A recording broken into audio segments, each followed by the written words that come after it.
Hola a todos, vamos a hablar de la fisiología del sentido del gusto. Lo primero que tenemos que saber es que el gusto tiene dos funciones principales.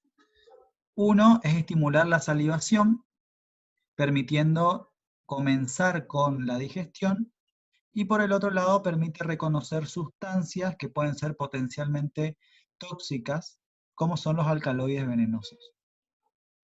De esta manera nos alejamos o nos acercamos a sustancias que pueden hacernos mal, ¿sí? Vamos a ver que si vemos un corte histológico de la lengua entre el epitelio estratificado, vamos a encontrar estos quimiorreceptores que se llaman yemas gustativas.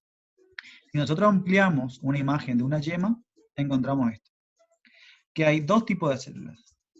Una de estas se denomina célula gustativa, que estas células gustativas son células epiteliales pero modificadas. En la porción superior va a formar los cilios y en la porción inferior va a estar en contacto con los filetes de los nervios de los pares craneales que van a transmitirlo al gusto. Y el otro tipo de células son las células de sostén, que en el extremo superior van a formar el poro gustativo, que es la porción por la cual la sustancia gustativa va a ingresar y va a entrar en contacto con los cilios de las células gustativas. Estas yemas gustativas se van a encontrar formando papilas gustativas, ¿sí? Que son estructuras macroscópicas y que básicamente las dividimos en cuatro grupos.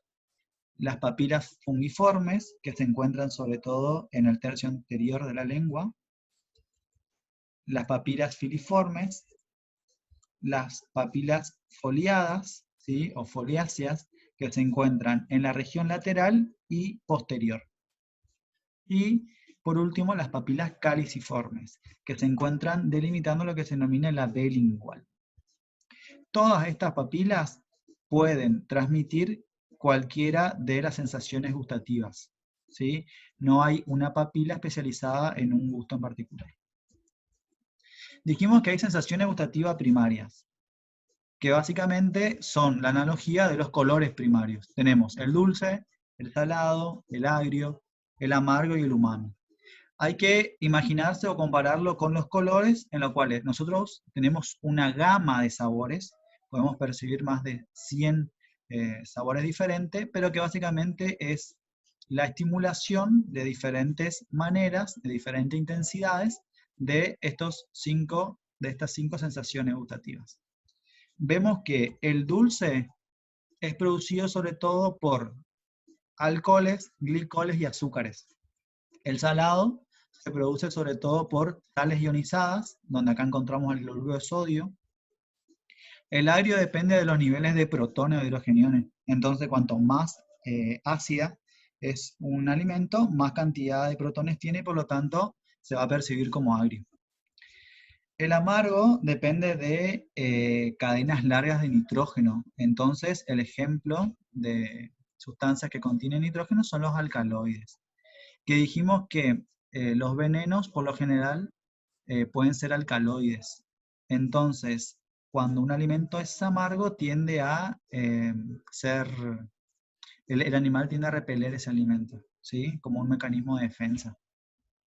Y después tenemos el umami, que se produce por sustancias que tienen grandes contenidos de glutamato. Se cree que hay un receptor de glutamato en la lengua que se relaciona o entra en contacto con un homólogo, o sea, otro receptor de glutamato, pero que lo vamos a encontrar en la corteza cerebral. De todas maneras, no está todavía del todo claro eso. Y hay que hacer una salvedad que es con el picante. El picante no es considerado una sensación gustativa primaria, porque lo picante es producido por una sustancia que contiene, por ejemplo, lo que es el chile, que estimula la vía del dolor. Entonces se transmite al sistema nervioso como dolor y nuestro cerebro lo percibe de esa manera, pero no se considera como una sensación gustativa primaria. Cuando hablamos de gusto tenemos que saber que las sustancias, para ser percibidas, tienen que tener una concentración mínima, en la cual vemos que para el agrio la concentración es mucho menor que para las sustancias, por ejemplo, saladas. Amargo, perdón, no agrio. Amargo. Potencial de receptor hace referencia a la forma en la cual es estimulada la célula gustativa. ¿Por qué? Porque dijimos que las yemas gustativas eran los quimiorreceptores, y si hablamos de receptor propiamente dicho, es la célula gustativa. La célula gustativa tiene diferentes receptores para las sustancias, ¿sí? Se cree que son 13 aproximadamente, en lo cual vemos que puede ser estimulada y activar a segundos mensajeros, que aumentan a su vez los niveles de calcio, y de esa manera producen exocitosis de vesículas que actúan como transmisores para estimular al filete nervioso que se encuentra debajo de ella. Y este mecanismo lo utilizan, por ejemplo, sustancias que generan la sensación dulce, agria y umami. Y el otro mecanismo es que al estimular el receptor, este produzca la apertura de canales iónicos y estos iones produzcan la exocitosis de las vesículas, ¿sí? Y de todas maneras termine con la transmisión del gusto por el filete nervioso del par craneal que corresponde. Y este mecanismo es usado por el amargo y el salado. Una vez que las células gustativas son estimuladas y la información viaja por los filetes nerviosos que estaban inferior a ella, esto se va a transmitir por el par craneal correspondiente.